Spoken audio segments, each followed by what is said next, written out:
Hey guys, John P, DIY Maniac here. So a little quick video for you guys today as I'm going to be swapping out my sump pump. So for those of you who are not aware, a sump pump and a sump pit, and the pump sits inside, is basically a reservoir where a perimeter drain, so a foundation drain on the exterior of the house, or interior, in my case it's on the exterior of the house, collects excess water. So when the water table gets too high, rainwater, keeps it off the foundation wall.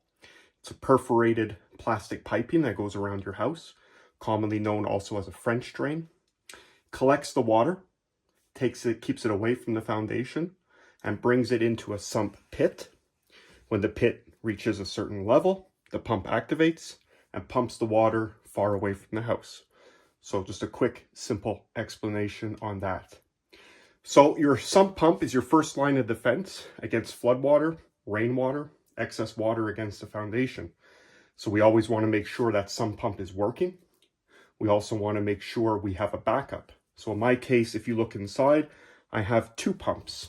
I have my main electric pump, and I have here a 12-volt battery backup pump. And if we look over here, you can see the battery box for the Marine Deep Cycle battery that powers that pump. So what happens in this case, if the power goes out or the main pump dies and fails, the backup is going to then trigger and drain that water away. So what I'm going to be doing today is swapping out the electric main pump. And why am I doing that? Did it stop working, John? No, not at all. The pump still works just fine. So the reason I'm changing it, we're getting at a certain years of service. And I'm going to show you where to locate the date, but it's pretty much printed on a label on top of the pump. So in my case, June 2010. So we're 11 years old. Liberty pumps, which is my pump of preference, good quality, built in the USA pump, says 10-year lifespan on average. Maybe you could get 15, but like anything, and my rule of thumb is change it early and don't have to wait till it fails. Before we go ahead and disconnect any piping to remove the old pump, we want to get the water level in the sump pit as low as possible. You also want to try, since this is preventative maintenance and we're not in a rush to do it, wait until the rainy season, so fall, spring, is over. Before we remove it, we're going to want to get that water out of the pit. So we could do that by manually activating the pump. So we take the pump float. There's a float on the pump that as the water comes to a certain height, the float raises, hits a little switch, and activates the pump. We'll manually activate it. So you can hear it's pretty quiet. So we're going to pump all that water out as much as it'll pump, which it did. And now we're going to want to unplug the main pump from the wall, so we're not having any electricity going through it. That's very, very important. We're now at the point where we're going to be removing the pump. Now, in my particular application may be different than yours, but hopefully what I'm doing is going to help you guys. So when we look at the pump, we have the pump itself. We have the pump. On the discharge of the pump, we have a check valve. Check valve is only allowing water to flow one way, which is out of the house, not allowing it to flow back into the pit.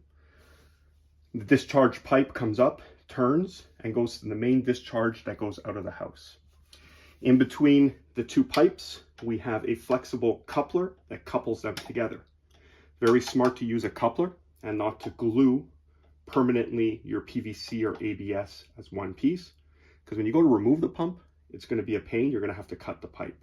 So the coupler allows for easier removal and installation. We're going to loosen them. Be prepared though. You are going to have some water sitting in this pipe. Remember, I said there's a check valve at that pump that's basically holding the water back. It's not going to be much. In my case, I think it's less than a liter. That's why we wanted to make sure that the pit was low as well. As we disconnect the pump, you're going to see there's going to be water. It's going to backflow into the pit, and that's normal. Don't worry about that. So we're going to go ahead and loosen it. So you can hear already the water coming back, spraying out. So we're going to let it drain and do its thing. You don't want to go right away and unloosen it all the way and pull the pump out, because if you do have a good amount of water, a few liters, it's just going to come flying out and it's going to make a mess. So we're going to go ahead and let that drain out. You could help it a bit by loosening it ever so slightly to allow as much water to backflow as possible. And we'll let that do its thing. So I let the water drain as much as possible, and then I did the full disconnect of that coupler, so no more water's flowing out. Now we're going to want to remove the pump. Keep in mind, if that pump's been sitting in that pit for 10 plus years, it's going to be very rusty. It's going to be dirty. I don't think anyone in the household is going to love you carrying this pump throughout the house. Get yourself a good bucket ready to go, and you could drop the pump right inside the bucket, and that way you can transport it without making a mess. The pumps themselves, the majority of them have a little handle that you can lift. Let it go over the pit, get all as much water out as possible. As you can see how rusty it is, right? So I'm going to go put this in the bucket. I'm going to bring it into the garage with the new pump, and we're going to go from there. We have the old pump on the workbench. We have the new pump sitting beside it. So the nice thing is when you're replacing an existing pump with the exact same pump, it makes life easy. You just got to switch the components over. So when we look at the components, we could see our flexible coupler I was talking about, an elbow to make the turn, our down pipe, our check valve, another coupler, and then a threaded adapter that threads into the body of the pump. You can see here how the threading is. Okay. So what we're going to need to do is unscrew the threaded portion. So it's a good idea we loosen this clamp right here, and that'll allow us to remove the whole check valve and pipe assembly away from the body of the pump.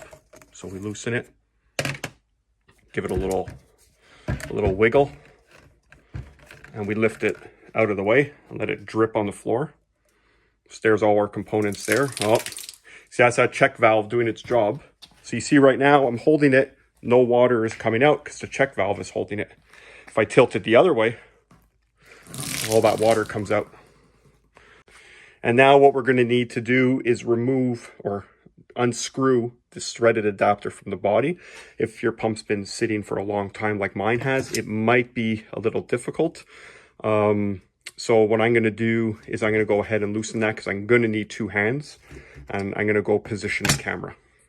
Got you guys in a good position. So you get your big channel locks, you grab onto the pipe, and we're going to want to, so we put the channel lock in the right orientation so it bites, and we're going to hold on to the pump with our hand if we can, and we're going to unscrew it if we can. If you're having a hard time, you can lay the pump on its side to maybe help you, give you a little more leverage.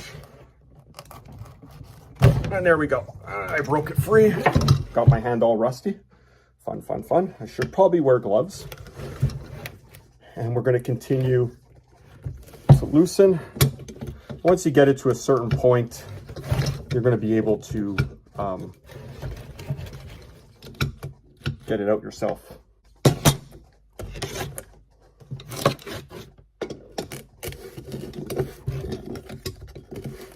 There we go. Now we're pretty loose. We could go get our hands more dirty.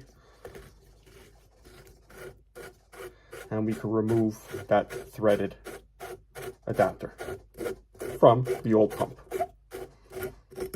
And there we go. It's removed. You're going to want to clean this up. If your clamps are extremely rusty, as preventative maintenance a couple of years ago, I changed all my clamps because they were extremely rusty and I was worried they would break. So if yours are very rusty, go to the hardware store, get yourself some new clamps for the proper size that you need, just to ensure that they're doing their job. So once we got that off, we can move the pump out of the old pump out of the way. And we're done with that for now. So we take our new pump, and it's pretty much, guys, going to be reversal of how we put it together. So here's our new pump. So once again, like I said, Liberty pumps. I bought it from plumbingonline.ca. It's an online plumbing retailer. I bought it through them. It's the model 257. It's a 1/3 horsepower, draws 5.2 amps, runs off 115 volts. As far as the sizing of the pump, I'm not an expert. I'm just putting in what I took out, and I'm hoping the previous owners before me, their plumber, whoever did the building of the house, sized the pump adequately, and I'm thinking they did because it never gives me any problems in terms of volume of water. But obviously, the more powerful the pump, the more volume of water you're going to be able to push. Also, when you take delivery of your pump, like I did when I order online, and I want to throw big props out to plumbingonline.ca or plumbingdirectonline.ca, I'm going to put a link in the description to the website, to the company. Sorry if I'm getting the name wrong. Big props to them. When I took delivery of the pump the first time, this is not the first pump, I took it out of the box. Actually, it sat in my basement for a couple of weeks because I wasn't ready to install it. And when I took it out of the box, there was a crack right here on the pump body where the threads are. So most likely what happened, who knows, during shipping, even though it's Liberty Pumps does well, package well their pumps, something happened. It fell, who knows, things happen, there was a big crack. I called Liberty Pumps, they took care of it right away. They sent me out a replacement. The replacement got lost in the mail, Purolator lost it. My friends at the store took care of me and replaced it right away and sent me out another one. So big props to them. I'm going to be putting a link in the description below to their website. I strongly suggest and recommend you guys do business with them if you're out of Canada. A great service. I'm going to reattach my pipe, and we're going to take it up back at the sump pit, and we'll be putting it into the pit. We're back at the pit. I want to make a correction. Like I said, I will put the link in the bottom, but it's plumbingonline.ca, and my man Taylor at that company, customer care, outstanding, unreal, that guy. So big props to him. When you guys give plumbingonline.ca a try, definitely throw Taylor some props about this video. So we're back at the pit. I'm going to be dropping the new pump in. One thing I forgot to mention, or failed to mention, but I did do is checking that check valve. You know, take a flashlight like I did. You look inside and you see the rubber flapper. Turn to fill the pipe with water if it's not, and see if it's holding water. If it's bad, definitely change it. Another point, all the steel clamps, like I said, change them out if they're rusty. Don't tighten them on the workbench. Get the pump in the pit, get everything connected, then tighten everything down. So at least you know this pipe, as you can see to me, this pipe can be oriented in many different ways, right? So we want to make sure that we're orienting it properly and we're leaving the right amount of space. So we could go ahead now and we could drop the pump into the pit as such. And we can hear a little noise. That's the pump filling with water, which is very important. You never want to run a pump with air in it. So after the installation, I'll talk about that. We're going to want to fill the pit with a bucket of water to really make sure that pump is primed, so to speak, and then manually run it to get the water through the system. Now it does have a pressure release built into it, or a blow-by, to stop or prevent air locking of the pump. But still, we want to prime it, make sure everything's proper. So we're going to go ahead and we're going to get our pump in place and connect our pipe to our coupler. Adjust the pump as needed to get the coupler in place.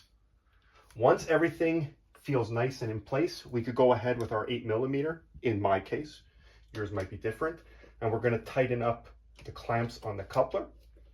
We're also going to tighten up the clamp on the coupler that threaded portion that goes into the body of the pump clamps onto. So you want to make sure that's tight as well. Guys, we're back at the sump. So I'll explain what I did. I disconnected the backup pump so it's not going to run. I also kept the new pump unplugged, and I filled the sump pit with water to prime the pump. So basically what I did is I filled it enough water to trigger the switch or the float on the pump itself. So you don't have to go crazy and fill it till it's flooding your house. At least enough that when you plug it in, the pump is going to run. And we also have a lot of water in the sump that's going to help fill the body of the pump. So we're going to go ahead now and plug it in, and hopefully nothing explodes and everything works as it should.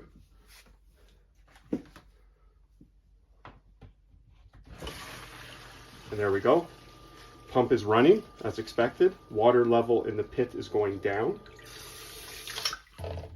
And the pump did its job. I think we could call that a successful install. Now, my application will definitely somewhat differ from yours, so it might not be step for step for you, but hopefully some of the tips and tricks that I was able to show you will help transfer over to your project. I'm not an expert by any means. I'm not a certified trade, just a DIY guy, but maybe I could help you with your particular installation. So never hesitate to leave a question or comment down below, and I'll see what I could do to help you guys along.